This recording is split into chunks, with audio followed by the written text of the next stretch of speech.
kind of interesting that this article conveniently drops on the day that Unrivaled starts its season on True TV at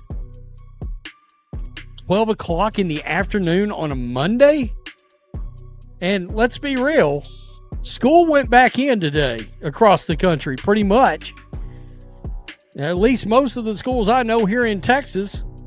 It wasn't like people were still on Christmas break or are still on Christmas break. They just started the season.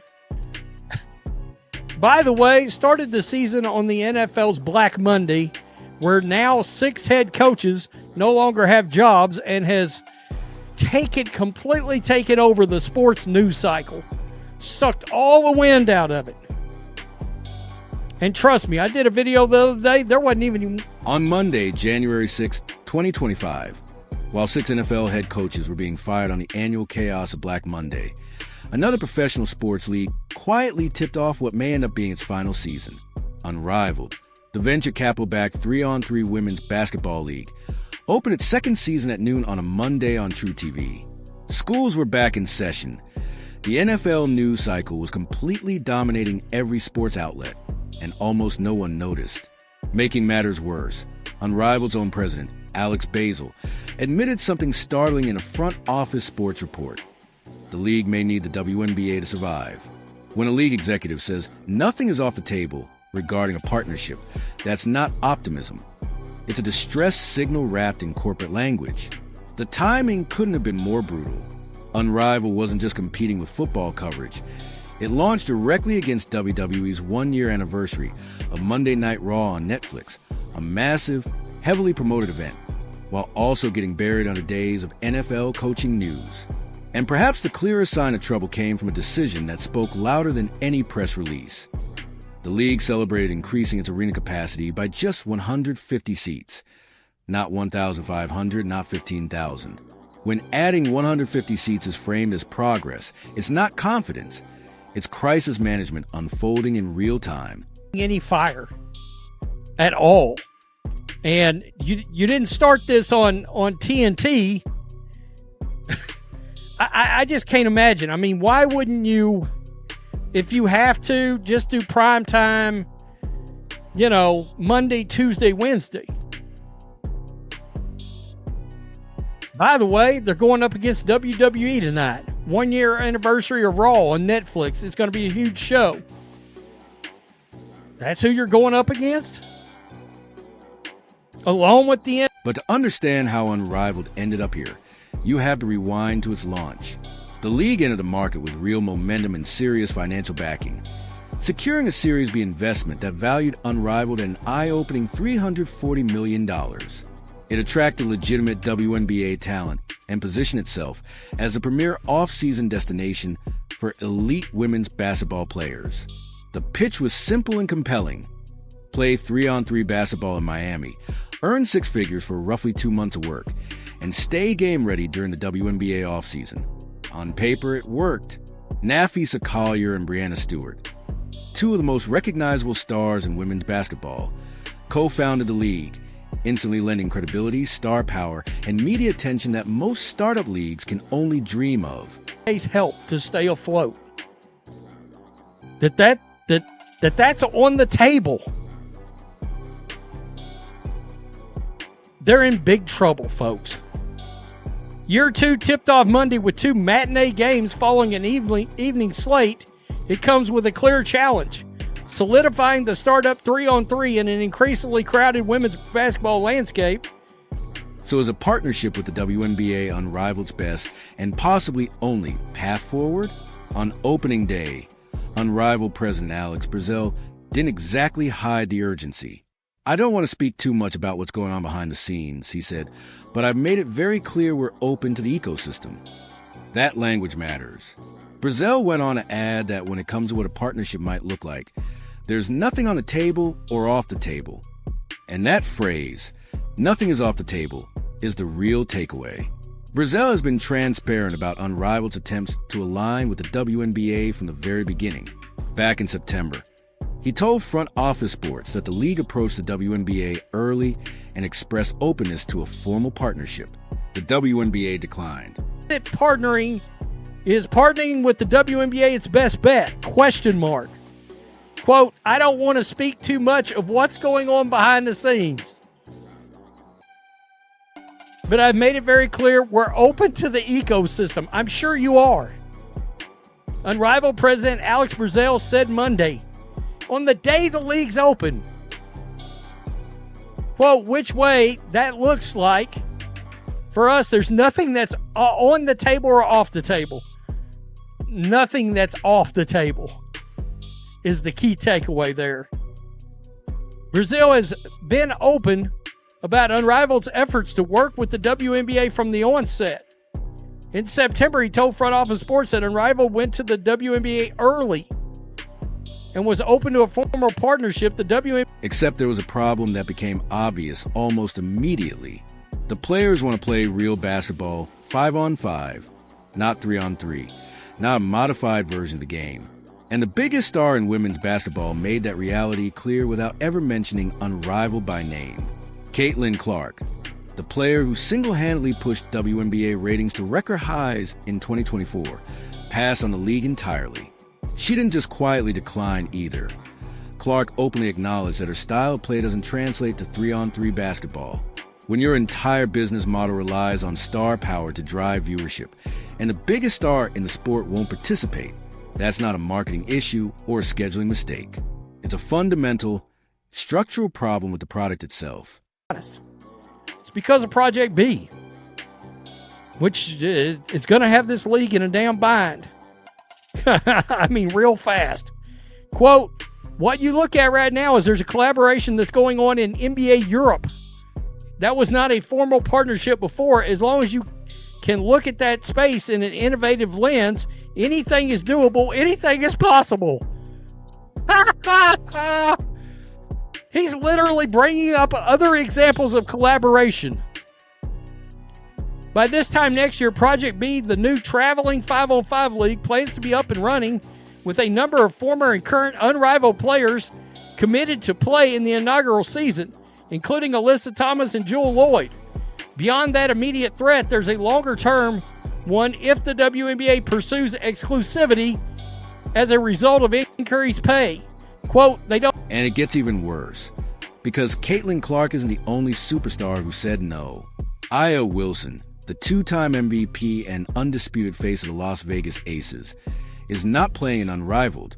Neither is Angel Reese, whose rivalry with Clark drove massive engagement and nonstop conversation all season.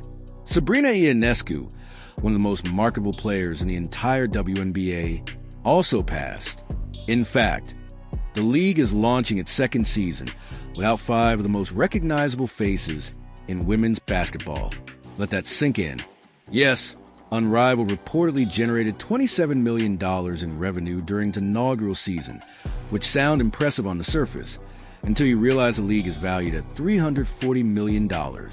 That kind of revenue to valuation gap only makes sense if you're projecting explosive growth. But how do you justify massive growth projections when your biggest potential stars are opting out and choosing a competing league that hasn't even officially launched yet? It's probably not coming in this CBA, but it does look like it's coming. That may be true, but there's a belief within WNBA circles that the league is still at least one collective bargaining agreement away from being able to offer salaries that warrant exclusivity. But for sustained success, Unrivaled needs to consider an increasingly crowded women's basketball ecosystem. Now, it goes on to talk about the great, and I do mean the GOAT, David Stern, coming out and talking about why the WNBA was created. It was created as a league opposite to the NBA, purposely, so people would have basketball to watch when the NBA wasn't playing. It goes on to talk about the fact that the Unrivaled's got all this new money. Well, it's just investment money. All right, Series B investment, valuing the league at $340 million. Following the inaugural season when the league banked more than $27 million in revenue, the league is trying to grow that number, selling more tickets in a small arena, increasing the capacity Because here's the real threat that has Unrivaled's leadership quietly reaching out to the WNBA for help. Project B. It's a new 5-on-5 traveling league scheduled to launch by this time next year, and has already secured commitments from current Unrivaled players, including Alyssa Thomas and Jewel Lloyd. These aren't fringe names.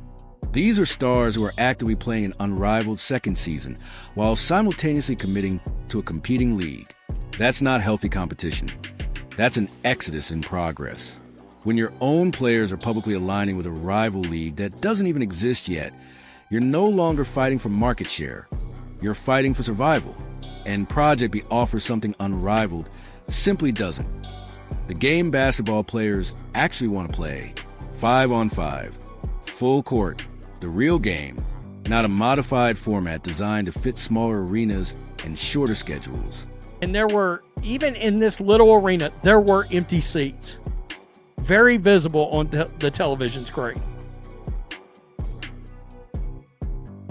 This league is in a lot of trouble. A lot of trouble. Breanna Stewart, co-founder, when talking about Project B, honestly, I don't know. Talking about, are they considered a competitor? Project B has a lot that's still in the works until they're on the ground running. No, that's no shade to them or anything. It's just different. We're playing 3-on-3 in one city. It's 5-on-5 all over the place. Yeah, but when you...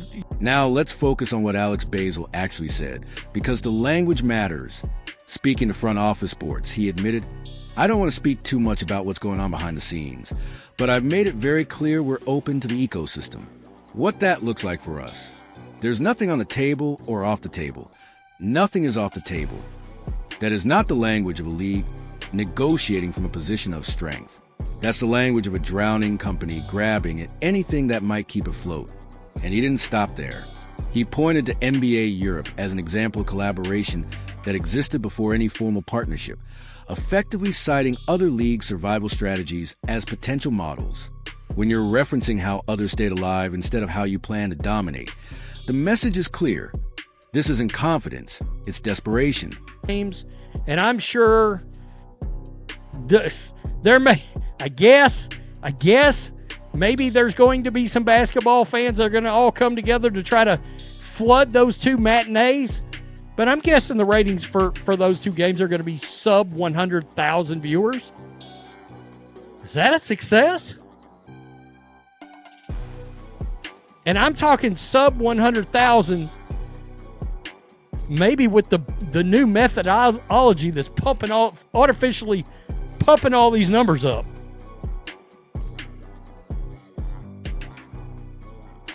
This was code word, like business code word for Adam Silver. You got your ears on?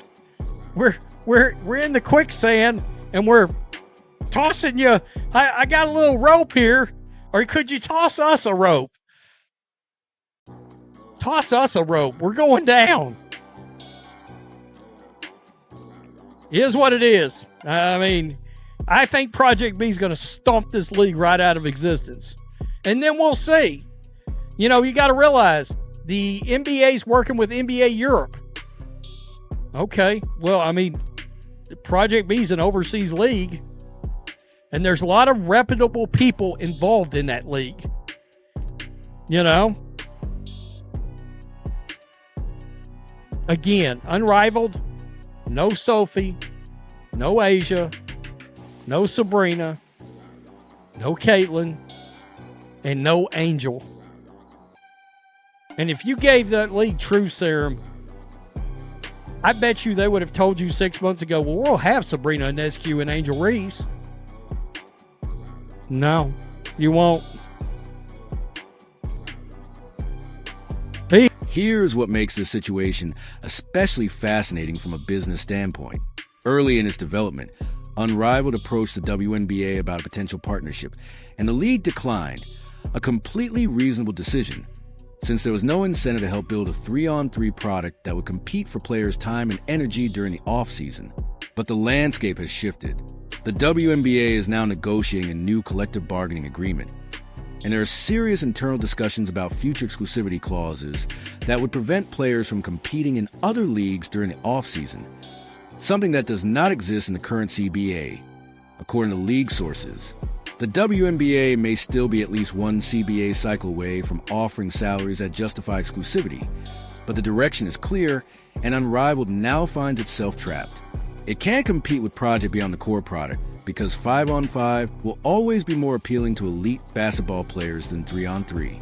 It can't lock in the biggest stars, who are either prioritizing rest or waiting to see which league offers the best long-term opportunity. And it's staring down a future where off-season leagues could be restricted altogether by WNBA contracts. That leaves only one viable path forward: becoming part of the WNBA ecosystem, not as a 5-on-5 rival on the horizon, and leadership publicly signaling openness to any deal. Unrivaled isn't projecting confidence, it's projecting desperation. And in professional sports, once that scent is in the air, the vultures don't take long to circle.